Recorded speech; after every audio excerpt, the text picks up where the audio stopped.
Yo, what's going on, guys? Mush back at it with another video here to highlight some of the best Steam game deals under the price of $10. Now, these are deals that are directly available on Steam. Obviously, I cover a lot of other e-tailers and whatnot, but some of you guys just like to do all of your shopping in-house on Steam, and if that's you, I got you covered in this video with a lot of quality deals, again, under the price of $10. So, let's get right into it. Right off the top, we have A Plague Tale Innocence, which is 80% off for $7.99. I think this is a great deal for one of the best narrative-driven games that I've played, and the game from a gameplay standpoint, I think it's fine as an adventure game.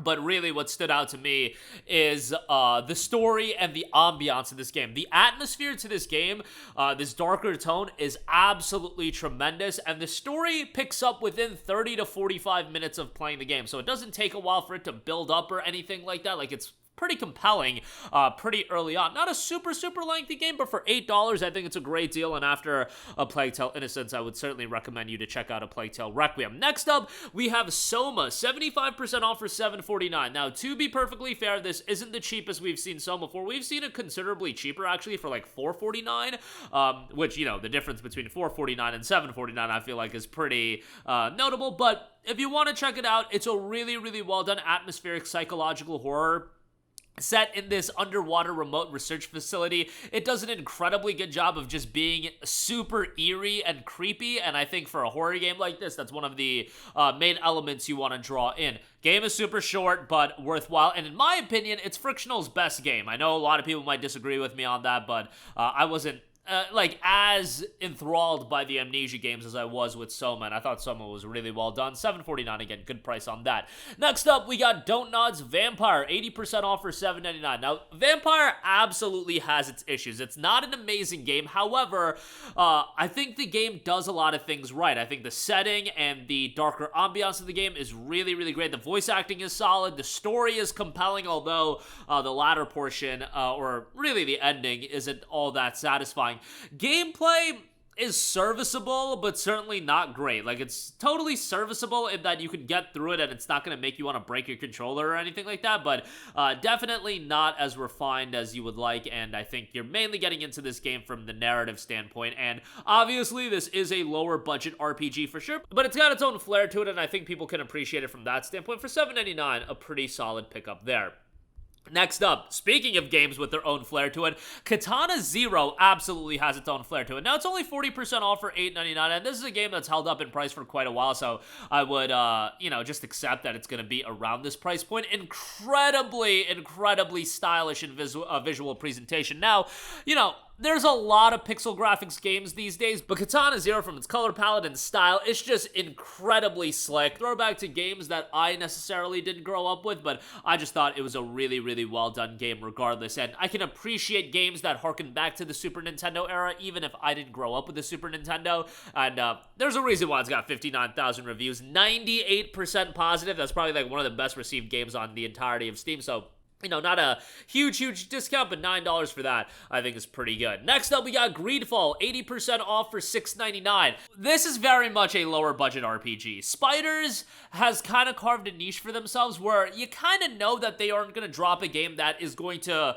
absolutely reinvent the wheel in gaming, and it won't push gaming to its absolute limits from a technical standpoint. However, I feel there is a level of charm to GreedFall, even with it being relatively janky. I think the story is pretty good, and overall, if you're okay with a lower budget RPG, I think you'll find enjoyment out of it. The game is actually getting a sequel. GreedFall 2: The Dying World is going to be coming out, but I had a good time with GreedFall. I think at this price point, for $7, it's a pretty good shout. You can get the Gold Edition, which includes some DLC. That's 75% off for $9.99 if you want to have a look at that. But for this price, I think it's pretty good, but just keep your expectations in check. Alright, next up, we got a bunch of Rockstar games to go over. Max Payne 3, 70% off for $5.99.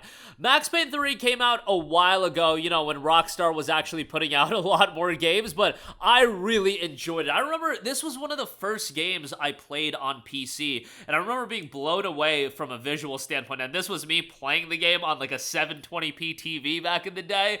Man, good times. But Max Payne 3 was awesome. The slow-mo bullet time was well done. very, very mature in terms of its narrative and whatnot. That's what you're gonna get out of Max Payne. Not super lengthy, but it doesn't need to be. It's high octane the whole way through, and for $5.99, I think it's a really good pickup, and yeah, definitely would give it a shout. Hopefully we get another Max Payne in this lifetime, but gonna lose a little bit of hope as far as that's concerned. Although, we are getting the Max Payne 1 and 2 remake, so that's kind of a lie as far as getting another Max Payne, but I mean like a Max Payne 4. Don't know if that's gonna happen, but we'll see. Next up, we have LA Noire, 70% off for $5.99. I played this back in 2010 when it came out on consoles, and I had a great time with it. I'm a big fan of the detective, the detective setting. That's just a setting that resonates with me. Really, Rockstar has nailed two settings that I am a big fan of: the detective setting and the crime setting with LA Noire, and then Wild West, of course, with Red Dead. LA Noire is very much more focused on its narrative, and I remember when it came out back in 2010, it's a game that people looked at really pushing gaming forward as far as some of the facial animations and things like that. It was an incredible game from a visual standpoint. Obviously, that element doesn't really resonate as much in 2024, but I still think it's a worthwhile game to go through. $5.99 is a great pickup for it, so I would give that a look as well. Next up, some Assassin's Creed titles. We got Assassin's Creed Unity and then Assassin's Creed Syndicate. Unity is a game that I've mentioned before. I gotta go back and play again. What really sticks out to me about Unity is the fact that back in fall of 2014, this game was one of the worst PC ports literally of all time, and it was awful on consoles as well. But I do want to go back. A lot of people have been telling me, just go back and give it another shot. You're going to really like it on another playthrough. $7.49 for it, I feel like, is pretty good. I mean, these older Assassin's Creed games are just something that I am always going to be a fan of, considering we don't get them anymore, so you know, Unity for this price point. And then Syndicate, of course, another game. Well, this one I always just go to bat for. I thought Syndicate was awesome, but unfortunately it came out the year after Unity, and I just feel like by this point when Syndicate came out, people were just burned out of Assassin's Creed. You were getting Assassin's Creed releases yearly. 2009, AC2. 2010, AC Brotherhood. 2011, Revelations. 2012, AC3. AC4 in 2014. Then AC4 in 2013, AC Unity in 2014, and then Syndicate in 2015. It was a lot of Assassin's Creed, and you couple that with the bad reception of Unity. It's just a game that had some hurdles to go over, and unfortunately, commercially, it didn't do as well, I guess, Ubisoft would have wanted. Then they pivoted to the AC Origin style of games, and unfortunately, this style of Assassin's Creed game kinda is now dead and buried after Syndicate. But $7.49 for Syndicate, I think, is great. You've got two main characters, and they're both pretty likable. The overall story, I just remember really enjoying it. Open world was sizable for $7.49. Great deal there. Definitely give that a look. Another Rockstar game, should have mentioned this a second ago, but Bully Scholarship Edition is $5.24.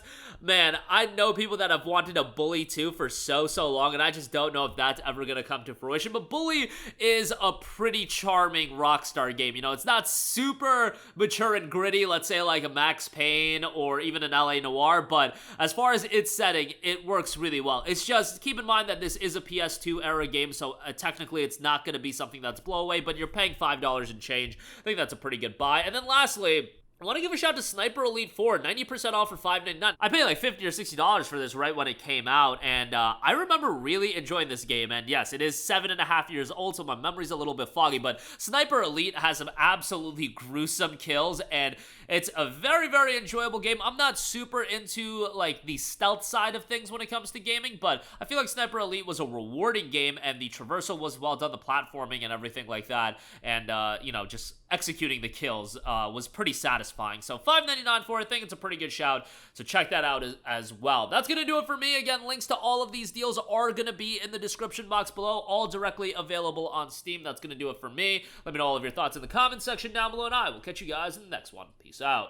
Hey, what's going on, guys? Mush here again. Hope you enjoyed the video. As you guys might know, YouTube's notification system is sometimes a little bit wonky, even if you're subscribed to the channel. Maybe you're not abundantly aware that I uploaded a video. To remedy that situation, make sure you hit the bell notification button. This way, whenever I upload a new video, and I try to upload as consistently as possible, you will be notified directly of the upload, and you can watch it as soon as it goes live. I would really appreciate if you guys hit that button so you can stay up to date with all of the content I'm posting. But as always, guys, thanks for watching, and I'll catch you guys in the next one. Peace out.